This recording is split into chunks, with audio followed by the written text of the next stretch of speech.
একজন পুরুষ মানুষ যতই সুন্দর হোক আর যতই হ্যান্ডসাম হোক, যতই রিচ হোক বা যতই বিজনেস ম্যাগনেট হোক, সে যদি যত্নশীল না হয় প্রিয় মানুষটার প্রতি, তাহলে তার কোনো মূল্য নাই। পুরুষ মানুষ যদি কেয়ারিং লাভিং পারসন না হয়, তার পার্টনারকে যদি সে সময় না দেয়, তাহলে তার কাছে কখনোই কোনো নারী আটকাবে না। শুধুমাত্র সৌন্দর্যের খাতিরে আর টাকা পয়সার বিনিময়ে কেউ কখনো ভালোবাসায় আবদ্ধ হয়ে যায় না, মনে রাখবেন।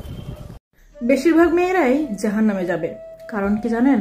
কারণ তারা কুফরি করে, মানে স্বামীর প্রতি কৃতজ্ঞতাবোধ প্রকাশ করে না। একদিন ঝগড়া লাগলেই বলে দেয় যে সারা জীবন তোমার সংসার করে গেলাম, অথচ কখনোই তোমার কাছ থেকে কিছুই পেলাম না, এবং তোমার ঘরে এসে আমার জীবনটাই নষ্ট হয়ে গেল। কাউকে ধোকা দিও না। আমাদের প্রিয় নবী হযরত মুহাম্মদ সাল্লাল্লাহু আলাইহি ওয়াসাল্লাম বলেছেন যে একজন মানুষ যদি একটা প্রাণীকেও ধোকা দেয়, তাও সে আমার উম্মত না। তাহলে সেই জায়গায় একজন মানুষকে কিভাবে ধোকা দেন? সবাই বলে 4 আঙ্গুল কপালে যা আছে তাই হবে, কিন্তু আল্লাহ পাক বলেন যে তুমি আমাকে মন থেকে ডেকে দেখো, আমার কাছে কিছু মন থেকে চেয়ে দেখো, তোমার ভাগ্য পরিবর্তন করার ক্ষমতা কেবল আমারই আছে।